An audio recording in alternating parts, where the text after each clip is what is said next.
Hi, my name is Sydney, and today I will be doing an introduction how to respond to someone who have suffered a heart attack.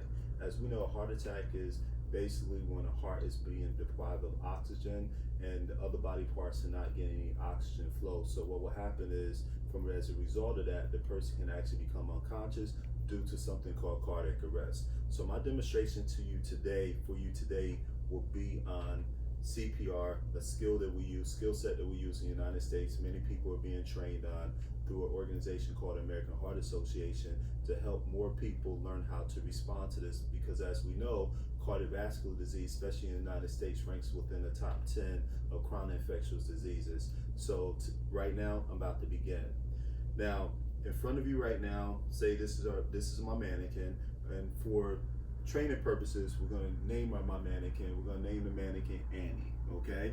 So if a person was suffering a heart attack and they become unconscious, the first thing that you want to do is you want to activate what we call the emergency response system, which is simply a telephone number here in the United States that we dial 911, and what that would do is it would actually get more medical service to our victims, so that way we can actually help our victim even more. So here we go. So first things first, person becomes unconscious. First thing you want to do is you want to shake the victim. Hey, Annie, are you okay? Are you okay? If Annie is not responding, that's when you're going to call 911. When you call 911, you come back to your victim and you will have to do what we call an assessment. An assessment is just simply checking the victim to make sure certain things are not there, such as the person's not breathing, the person doesn't have a pulse. If they're not breathing, if they don't have a pulse, that's when we will actually start the skill set of CPR. So, Annie, you okay? You okay? Annie's not responding. I am going to check a person's pulse. The pulse that I'm going to check is called the carotid artery, and the carotid artery goes on both sides of the person's esophagus, their throat, and you're always going to check on the side that you're on. The reason why you want to check on the side that you're on is so that way you can actually ensure that you have good hand position. You're going to use two fingers, your index finger and your middle finger. The reason why you won't use your thumb, and I would strongly encourage you not to use your thumb, simply because if you use your thumb has a pulse in their own. So here you are thinking that you don't have a pulse, right? Or you do have a pulse, but you don't, simply because of the fact you're feeling your own pulse. So when you do your assessment, you're going to check for anywhere from 5 to 10 seconds. You're going to look to see whether or not you have any movement. If the victim is not moving and if you do not have a pulse, that's when you'll start what we call compressions. And what compressions is, you're going to locate where the person's heart is at, which is the lower part of the antesternum. Your heart is located here. It just extends more on your left side. What you would do is you will find this is going to be your target area. Now, being that this is your target area, what you would do is you would do compressions. And what compression simply is, you're going to squeeze that heart. As you squeeze the heart, what we want is for the blood to actually circulate throughout the body, so that way the body is getting oxygen, proper nutrients that it needs in order for it to revive. So when you do a compression, hands on the victim's chest, and you want to make sure that you keep your fingers from lying on the person's rib cage. What that would do is it will minimize any chances of complications such as broken ribs. So what you would do is press down, and you're going to press down for 30 times, and this is 30 compression. 1 and 2 and 3 and 4 and 5 and 6 and 7 and 8, 9, 10, 11, 12, 13, 14, 15, 16, 17, 18, 19, 20, 21, 22, 23, 24, 25, 26, 27, 28, 29, 30.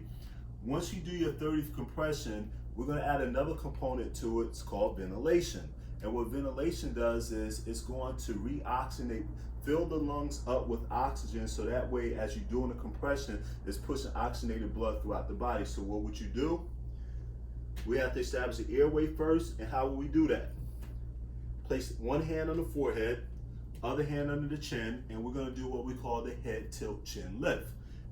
Head tilt, lift on the chin, and what you're going to do is you're going to take your fingers, pinch the victim's nostril. And this is very, very important when you do ventilations. You have to take your mouth and create a seal over your victim's mouth. So what you would do is you would breathe 2 ventilations. Breathe. breathe. And if you notice what I did, every time I did the ventilation, I always looked at the victim's chest. By me looking at the victim's chest, that's ensuring that the victim is getting air inside their lungs, because I should see that chest rise, okay? Each breath should also be 1 second long. You want to breathe too fast. You want to make sure it's 2 slow consecutive breaths. So let's go back. I'm gonna put all this together. If a victim person was to become unconscious, we have to check for responsiveness. Hey, Annie, are you okay? Are you okay?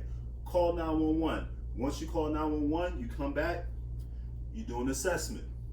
5 to 10 seconds, you check and see whether or not they have a pulse. You also seeing whether or not you have any body movement. If you have an absence of both of those, that's when you start CPR, and you always start CPR with compressions first. 1 and 2 and 3 and 4 and 5 and 6 and 7 and 8 and 9 and 10, 11, 12, 13, 14, 15, 16, 17, 18, 19, 20, 21, 22, 23, 24, 25, 26, 27, 28, 29, 30. Come up, head tilt, chin lift. Breathe, breathe, and that's 2 consecutive breaths. When you do this, we call those cycles. And a cycle is 30 compressions to 2 ventilations. How many cycles would you do? You would do approximately 5 cycles of 30 compressions, 2 ventilation. That would be equivalent to about 2 minutes. So what would you do after those 5 cycles? You will come back, you'll reassess your victim, see whether or not they have a pulse. If they don't have a pulse, you'll start 5 more cycles of CPR, and you'll keep doing this until 2 things happen. The person comes back to, or the paramedics, the ambulance, fire department, whoever 911 sends, dispatch to us, they get here and they will actually take over. So once again, CPR, it's a basic skill set here in the United States that we're teaching, that we're trying to promote more people to learn CPR, so that way we can actually combat one of our chronic diseases that's ranked within the top 10, which is cardiovascular disease. Thank you for viewing my demonstration, and for the people in Tanzania, thank you for partnering with us, and I look forward to actually doing discussion posts with you really soon.